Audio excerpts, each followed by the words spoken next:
जनतेच्या न्याय हक्कासाठी प्रजासत्ताक न्यूज सदैव आपल्यासोबत।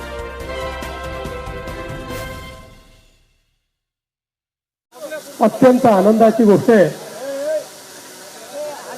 की हबतो शालिनीताई व हबतो निवृत्ती काशीनाथ देशमुख म्हणजेच आपल्या सर्वांचे बाबा इंदोरीकर महाराज यांची सुकन्या चिसौका ज्ञानेश्वरी हिचा शुभविवाह कैलासवासी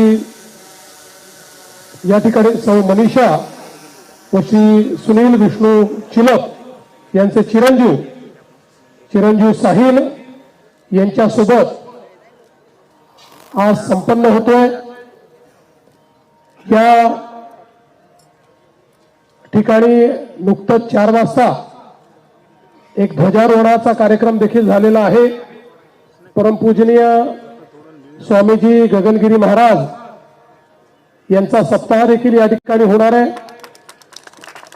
कीर्तन देखील होणार आहे आणि कीर्तनानंतर हा विवाह सोहळा या ठिकाणी संपन्न केला जाणार आहे।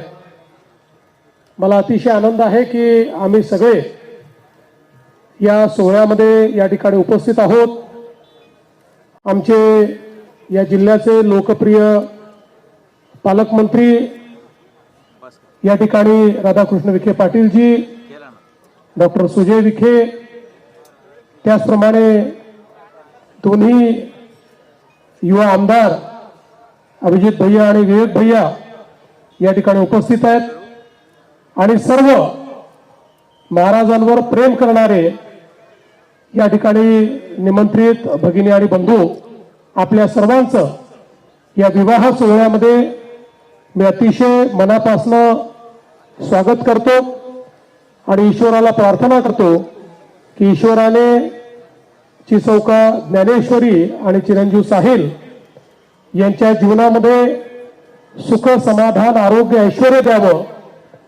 ज्या प्रकारे इंदोरीकर महाराजांनी समाजामध्ये लोकजागरणाच्या माध्यमातून एक सश्रद्ध अशा प्रकारचा समाज तयार केला आणि समाजाला एक दिशा देण्याचं काम केलं, त्याच पद्धतीनं तोच आनंद हा या मुलांच्या जीवनातही यावा अशा पद्धतीनं ईश्वराला प्रार्थना करतो आणि बाबांच्या वतीने आलेल्या सर्व या ठिकाणी पाहुण्यांचं मी मनपूर्वक स्वागत करतो। सर्वांना खूप खूप शुभेच्छा देतो आणि आता आपण सगळे विवाह सोहळ्याची वाट बघूया। पण मी लवकर जाणार आहे कारण मला संभाजीनगरला पोचायचं आहे आणि माझं हेलिकॉप्टर वेळेत उडलं पाहिजे, त्यामुळे कदाचित त्यावेळी मी राहू शकणार नाही, पण त्याच्या आधीच मी दोघांनाही आशीर्वाद देणार आहे आणि पूर्वीही आशीर्वाद दिलेला आहे।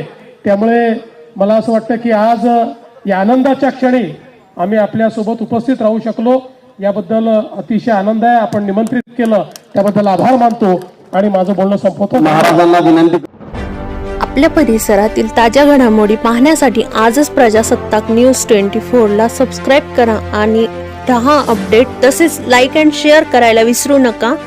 प्रजासत्ताक न्यूज सदैव आपल्यासोबत।